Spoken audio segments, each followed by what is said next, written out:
Of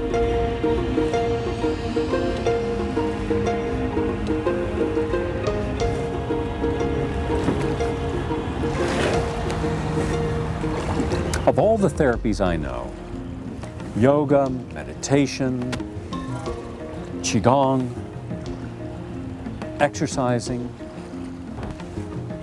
cleansing and detoxifying, there's one system that can really help you get at some of your underlying stressors and change them.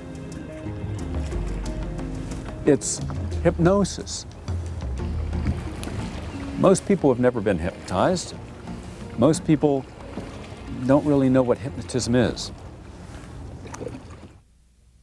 People say you go to a hypnotist to go into trance or to go into hypnosis.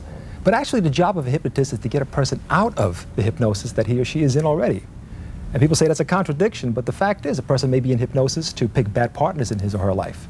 The person can be in hypnosis to get fired from jobs. The person could be in hypnosis to be overweight. So what we do is we get the person out of that hypnosis and create a new positive action for them. People often think of hypnosis as a form of therapy. Now, hypnosis is not therapy. Hypnosis is simply a facilitator. It's a catalyst. It enhances whatever therapeutic processes you may be going through. So let's say if you're looking to alleviate a stress response, a stressor, what you would do is whatever suggestions are given to the person, when a person's in a certain state, he or she becomes more receptive. And yet the suggestions may remain the same. If a person is very hyper, would they be receptive? No, because the person closes them off, let's say within the physical framework. See, mind and body have to work together, and it's important that we realize what the mind is versus what the brain is. See, the mind is not the brain. The brain is simply an organ that resides within the confines of our skulls. But the mind is a synergistic result of all our energies, mental, physical, and spiritual.